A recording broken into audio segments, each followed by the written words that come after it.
இன்னைக்கு உங்க அத்தைக்கு பிறந்த நாள்ப்பா. அத்தைன்னு சொல்லாதீங்க. மருமகனே, நம்ம எல்லாரும் கும்பிடுற சாமின்னு சொல்லுங்க மாமா.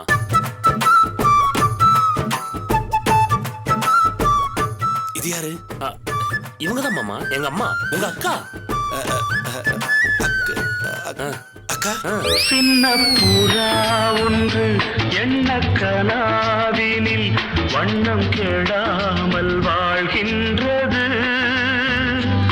நினைவில் உலவும் நிழல் மேகம் நூறாண்டுகள்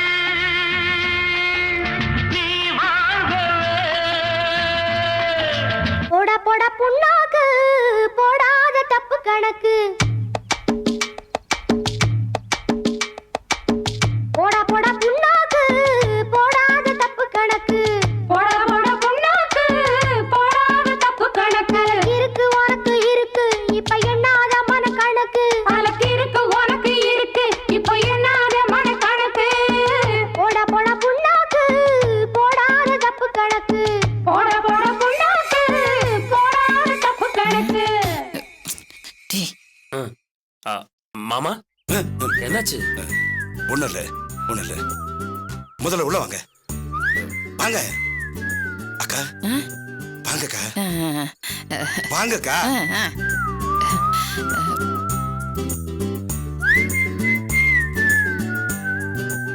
வாங்க.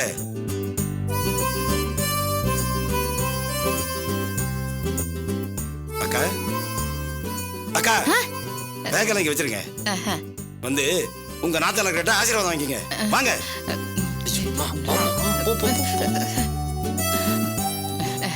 அம்மா ரங்கநாயகி. அக்கா, ஜெகநாயகி.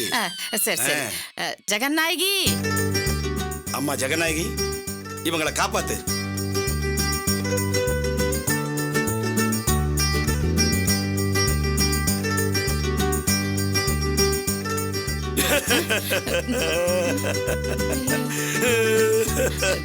இப்ப எதுக்கு அழுகுறீங்க? இது அழுக இல்லக்கா, ஆனந்த கண்ணீர். அப்ப சரி. ஐயா அக்கா, ஏன்னு கேளுங்கக்கா. சரி, என்னன்னு சொல்லுங்க. என் மருமகன மகளும் குழந்தை குட்டிகளோட இந்த ரோட்ல நடந்து போற மாதிரி நினைச்சு பார்த்தேன். ஐயோ, சோமுக்கு தான் கல்யாணம் ஆயிடுச்சே. என்னக்கா நீங்க? மதியத்தான் என் மகன்னு சொன்னேன்.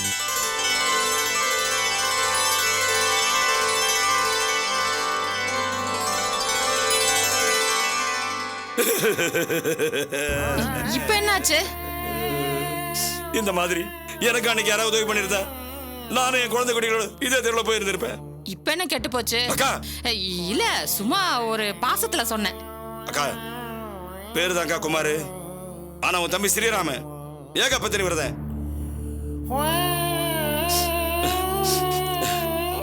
சரிக்கா, இப்ப இந்த தம்பி உனக்கு என்ன உதவி பண்ணணும்? மாமா, நீங்க தானே உங்களுக்கு மதி வீட்டு பக்கத்துல ஒரு வீடு இருக்கு, அங்க எங்களை தங்கிக்க சொன்னீங்க. ஆமா சொன்னேன், ஆனா அதுல ஒரு சின்ன சிக்கல் இருக்கு. ஆக்சுவலா அதை நான் ஒரு இழிச்ச வாங்கிட்டு இருந்து எழுதி வாங்கினேன். கொஞ்ச நேரத்துக்கு முன்னாடி தான் அதை என்கிட்ட இருந்து இன்னொருத்த எழுதி வாங்கிட்டேன். நீங்க இந்த ஏரியால பெரிய ஆளாச்சு மாமா. அவன் என்னை விட பெரிய ஆளு.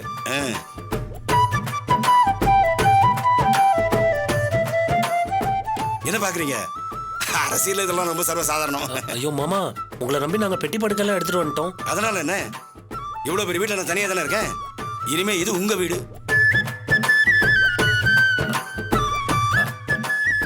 மதி வீட்டுக்கு பக்கத்துல இருந்தா அவ கூட சேர்ந்துடலான்னு சொன்னீங்க. ஆமா சொன்னேன்.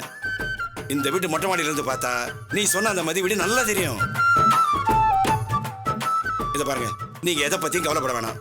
என்ன ஆனாலும் சரி, உங்க ரெண்டு பேரையும் ஒண்ணு சேர்த்து வைக்க வேண்டியது இந்த மாமனோட பொறுப்பு. முதல்ல போலீஸ்காரங்கிட்ட கொடுத்த புகாருக்கு என்ன நடவடிக்கை எடுத்தாங்கன்னு போய் விசாரிங்க. அதுவும் கரெக்ட். நான் இப்பயே ஸ்டேஷனுக்கு போய் என்ன ஆச்சுன்னு விசாரிச்சுட்டு வந்துடுறேன். மேல ரூம் இருக்கு, நீங்க குளிச்சுட்டு ரெஸ்ட் எடுங்க. நான் போயிட்டு வந்துடுறேன். ஏழுமலை, இங்க வா. ஐயா, இந்த பாரு, இது எங்க அக்கா, இவர் என் மருமக. நல்லா பாத்துக்க. ஐயா, இவங்களை பார்த்ததே இல்லையே. நானே இப்பதானே பாக்குறேன். இந்த பாரு, இனிமே இவங்க இங்க தான் தங்குவாங்க. இவங்களுக்கு என்ன வேணுமோ அதெல்லாம் கரெக்டா பாத்துக்க. சரியா? சமையல்லாம் தடபடலாம் ஏற்பாடு பண்ணு. ஓகேவா? அக்கா, நான் போயிட்டு வந்துடுறேன்.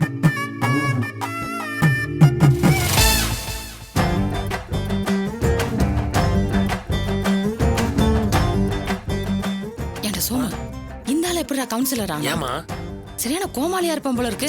எப்படி இருந்தா என்னம்மா நம்மள மதி கூட சேர்த்து வச்சிருவாங்கல்ல. யாரு இந்தாளா? மதிய மகன்றான்.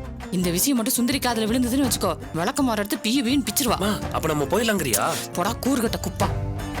இவன் ஒண்டி கட்டடா, ஆனா பங்களா மாதிரி எவ்வளவு பெரிய வீடு வச்சிருக்கான் பாரு.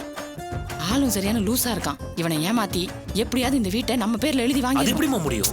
டேய், இப்பதானே அவன் வாயால சொன்னான், யாரோ ஒருத்தனுக்கு பயந்து வீட்டை எழுதி கொடுத்துட்டேன்னு.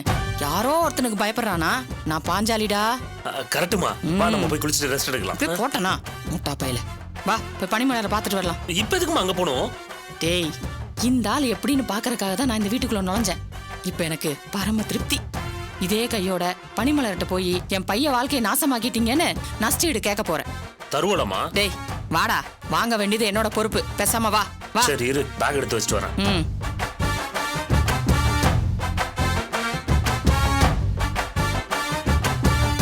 சரி வா போலாம்.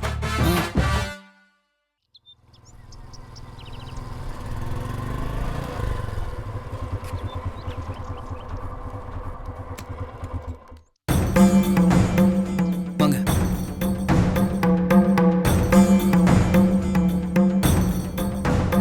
உள்ள வாங்க.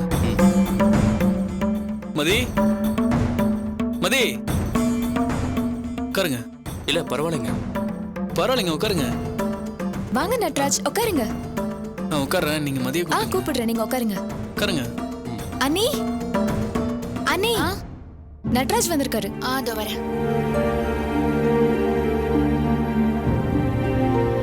வா நட்ராஜ். என்ன சாப்பிடுற? அதெல்லாம் ஒண்ணு வேணாம். இவர் பேரு மாரிச்சாமி. தெரியும். இவர் பாவம் மதி, ரொம்ப நல்ல கேரக்டர்.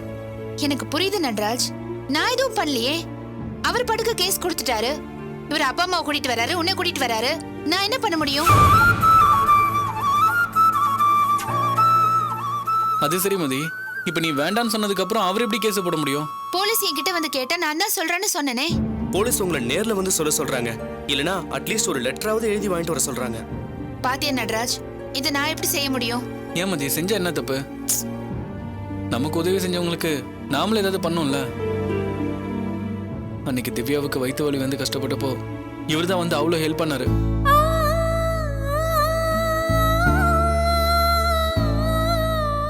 இவர் மட்டும் அன்னைக்கு கரெக்ட் டைமுக்கு வரலனா திவ்யா உயிருக்கே ஆபத்தா இருக்கும். என்ன சார் நீங்க செஞ்ச உதவியை சொல்லி காட்டி ஹெல்ப் கேட்குற மாதிரி இருக்கு. ஐயோ, அதுக்காகலாம் சொல்ல சார். விடுங்க சார், அவ்வளவுதான் நமக்கு கொடுத்து வைக்கலன்னு நினைச்சுக்க வேண்டியதான்.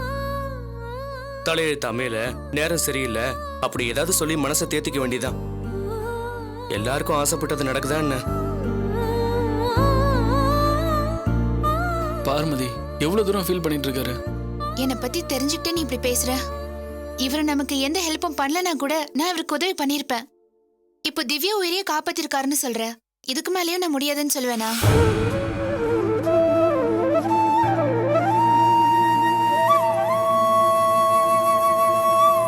இந்த பிரச்சனையை நம்ம எப்படி வேணாலும் சால்வ் பண்ணலாம். ஆனா இதுக்காக நான் என் புருஷனை போய் பார்த்தா அதனால என் லைஃபே போயிடும்.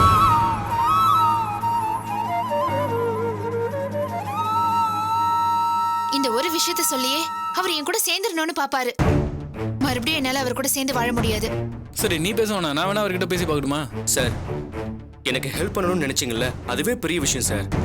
இதனால உங்க ஃபேமிலியில ஏதாவது ப்ராப்ளம் வரும்னா வேண்டாம் சார். அது இல்ல, நான் ஆசைப்பட்ட வேலை கிடைக்கல, அது கூட பரவாயில்ல. வேலை கிடைச்சதான் என் கல்யாணமே நடக்கும். சொன்னா நம்புறதுக்கு கஷ்டமா இருக்கும், இருந்தாலும் சொல்றேன். எனக்கு ஒரு பொண்ணு பார்த்துருக்காங்க. எப்போ அந்த பொண்ணோட போட்டோவை பார்த்தனோ அப்பையில இருந்து என் லைஃப்ல எல்லாமே நல்லதா நடக்குது சார்.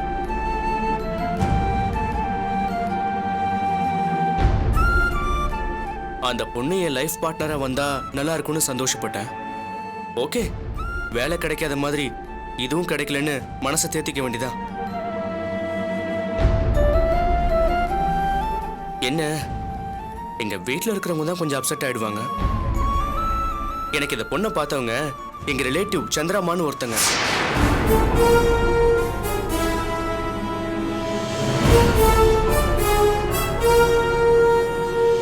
அவங்க தான் எங்க அம்மாவை கோச்சுப்பாங்க. ஒரு நிமிஷம் இருங்க. சந்திரா அம்மா உங்களுக்கு தான் பொண்ணு பார்த்தாங்களா? ஆமா. பொண்ணு பேரு சூர்யா.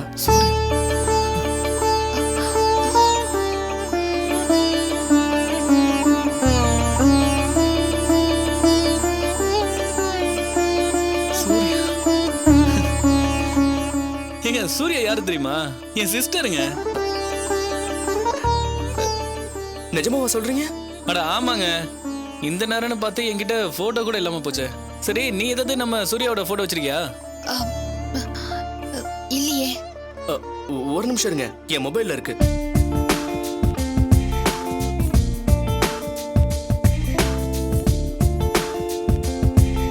பாருங்க. ஏய் பாரு, நம்ம சூர்யா தான்.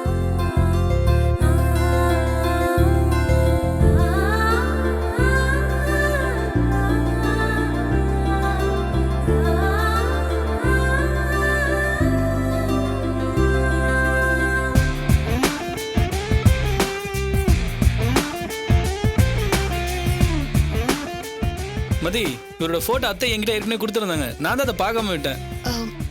இப்போ என்ன நடராஜ் பண்றது? இதுக்கு மேலேயும் யோசிக்கணுமா? இருங்க இருங்க, இதுக்காக அவசரப்பட்டு நீங்க பிரச்சனையில மாட்டிக்காதீங்க. என்னங்க நீங்க? இதுக்கு மேல என்ன இருக்கு? என் தங்கச்சிக்கு ஒரு நல்ல லைஃப் கிடைக்க போகுது. இது கூட செய்யலனா எப்படி? நடராஜ், அவர் அந்த பனிமலர் வீட்ல தான் இருப்பாரு. அவரை போய் நேர்ல பார்த்து இந்த கேஸை வாபஸ் வாங்க வச்சிடலாம். என் கூட வரியா? போல மதி. நீங்க எதுக்கும் கவலைப்படாதீங்க. நாங்க இப்பவே போய் அவரை பாக்குறோம். இன்னும் ½ அன் ஹவர்ல உங்க கேஸ் வாபஸ் வாங்கிட்டு வந்துருவோம். போதுமா? ரொம்ப ரொம்ப தேங்க்ஸ்ங்க. அட என்னங்க இதுக்கெல்லாம் போய் தேங்க்ஸ் சொல்லிட்டு நீங்க கவலைப்படாம வீட்டுக்கு போங்க. இந்த பிரச்சனை இன்னோட முடிஞ்சிருச்சுன்னு நினைச்சுக்கோங்க. சரியா? ரொம்ப தேங்க்ஸ்ங்க. சரி, நான் வரேங்க. சரி மதி, நம்ம கிளம்பலாமா? ஒரு நிமிஷம் நடராஜ். அப்சரா, நீ குழந்தைய பாத்துக்கோ. நான் போயிட்டு வந்துடுறேன். சரிங்க.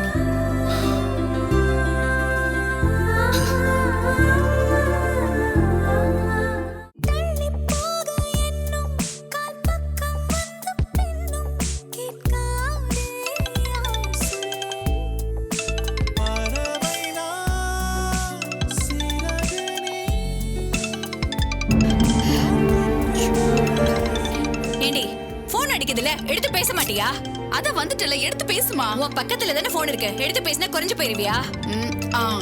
இப்போ உன் பக்கத்துல இருக்குல்ல, நீ எடுத்து பேசு. வர வர உனக்கு கொழுப்பு அதிகமாயிடுச்சுடி. பாரு, போன் கட் ஆயிடுச்சு. எப்ப பார்த்தாலும் டிவி டிவி. முதல்ல ஆஃப் பண்ணு. இப்ப எடுத்து பேசினா யாரு என்ன ஏதுன்னு தெரிஞ்சுக்கோல. உனக்கு எப்ப பார்த்த இப்போ அம்மாவுக்கும் பொண்ணுக்கும் என்ன பிரச்சனை? இங்கே தாங்க இருக்கா. போன் அடிச்சுக்கிட்டே இருந்தது. எடுத்து பேசினா என்னவா? நீ எடுத்து பேச வேண்டியதானே? அதான் நான் வந்து எடுக்கிறதுக்குள்ள கட் ஆயிடுச்சுல. இவ கூட சண்டை போடுற நேரத்துல நீ எடுத்து பேசிருக்கலாம்ல. ஹேய், போன் அடிக்குது பாரு. இப்போவாவது கட் ஆவறதுக்குள்ள எடுத்து பேசு. பேசுமா. ஹலோ, நான் ஸ்டேஷன்ல இருந்து ஏட்டையா பேசுறேன். என்னம்மா நினைச்சிட்டு இருக்கீங்க? உங்க மேல இறக்கப்பட்டதுக்கு ஏன் வேலையை காலி பண்ணிடுவீங்க போல இருக்க. Sir sorry sir. இதெல்லாம் சரிப்பட்டு வராதம்மா. நான் இப்பவே வந்து உங்க 3 பேரையும் தூக்கி உள்ள வச்சேன்னா உங்க பையன் தன்னால வர்றான். ப்ளீஸ் சார், நான் சொல்றது கொஞ்சம் கேளுங்களே. நீங்க சொல்றதை கேட்டதுனால தான் எனக்கு இவ்வளவு பிரச்சனை. இதுக்கு மேல எல்லாம் உங்களுக்கு இறக்கம் காட்ட முடியாது. இருங்க சார், இன்னும் கொஞ்ச நேரத்துல என் பையன் வந்துருவான். இப்படியே எவ்வளவு நேரமா சொல்லிட்டு இருப்பீங்க? அந்த கவுன்சிலர் உங்க பையனை தூக்கி உள்ள வைக்கிறேன்னு ஒத்த கால நிக்கிறாரு. இன்னும் 10 நிமிஷத்துல உங்க பையன் இங்க வரல, அப்புறம் எங்க வேலையை காமிக்க வேண்டியிருக்கும். Sir, hello hello. என்னம்மா, என்னாச்சு? ஸ்டேஷன்ல இருந்து தாங்க பேசினாங்க. என்னவா? 10 நிமிஷத்துல மாதிரி ஸ்டேஷனுக்கு வரலனா நம்ம 3 பேரையும் தூக்கி உள்ள வச்சிருவேன்னு மிரட்டுறாங்க. இதென்ன சுத்த நான்சென்ஸா இருக்கு? தப்பு செஞ்சுமா அவன். நம்ம எதுக்கு ஜெயிலுக்கு போனோம்? ஏய், பேசாம இருமா. நாம தானே அவன் அனுப்பி வைக்கிறேன்னு சொன்னோம்.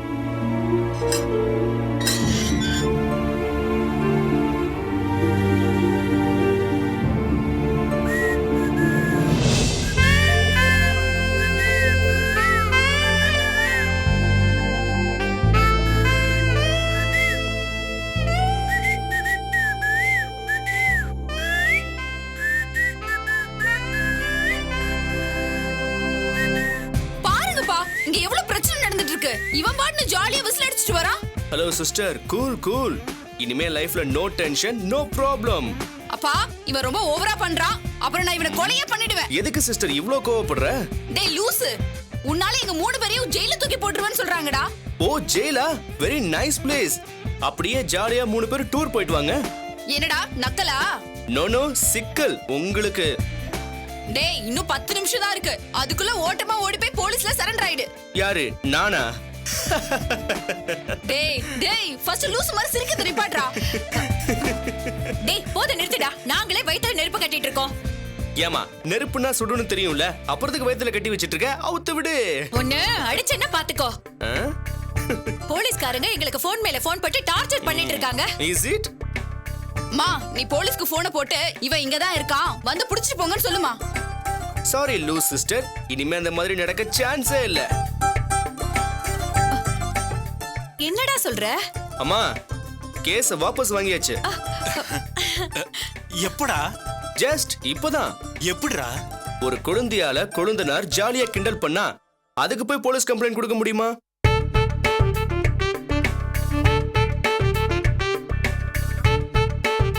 என்னடா உளற நீ? நாம சண்டை போட்டது யார்கிட்ட நினைக்கிறீங்க? என் குழந்தையா கிட்டதான். என் மேல கேஸ் கொடுத்தது என் சகல. அப்புறம் நம்ம மச்சா ரெக்கமெண்டேஷன் பண்ணதுனால கேஸ் வாபஸ் ஆயிடுச்சு. டேய் தலைய பிச்சிக்கிற மாதிரி இருக்குடா. மிஸ்டர் சுரேஷ் ரொம்ப சிரமப்படாதீங்க, ஈஸியாவே சொல்றேன். என் தேவதை எல்லாத்தையும் வாங்கி கொடுத்துருவான்னு சொன்னேன்ல, அது நடந்துருச்சு. டேய் இப்போதான்டா சுத்தமா புரியல. அட மரமண்ட சுரேஷ். இருங்க. Daddy no tension. சூர்யா யாரு? இந்த வீட்டு மருமகடா. அதுக்கு முன்னால முன்னாலன்னா அவங்க அம்மாவுக்கு மக. யோ எனக்கு ஒய்ஃபியா? சரி இப்போ அதுக்கு என்னடா? சூர்யாவுக்கு மதி அக்கானா எனக்கு குழந்தையா? மதியோட புருஷன் சோமு. சகல டக்கு டக்குன்னு அடிக்கிறியம்மா. நட்ராஜ் மச்சான் எல்லா ப்ராப்ளமையும் சால்வ் பண்ணிடலாம்னு சொல்லிட்டாரு. சீக்கிரமா கல்யாணத்துக்கு ஏற்பாடு பண்ணுங்க. தேவதையை கண்டேன், காதல் விழுந்தேன், என் என்னங்க இது இவ்ளோ விஷயம் நடந்திருக்கு? அதாம்மா எனக்கும் ஆச்சரியமா இருக்கு. இவன் சொல்ற மாதிரி அந்த சூர்யா ஒரு தேவதை தான்.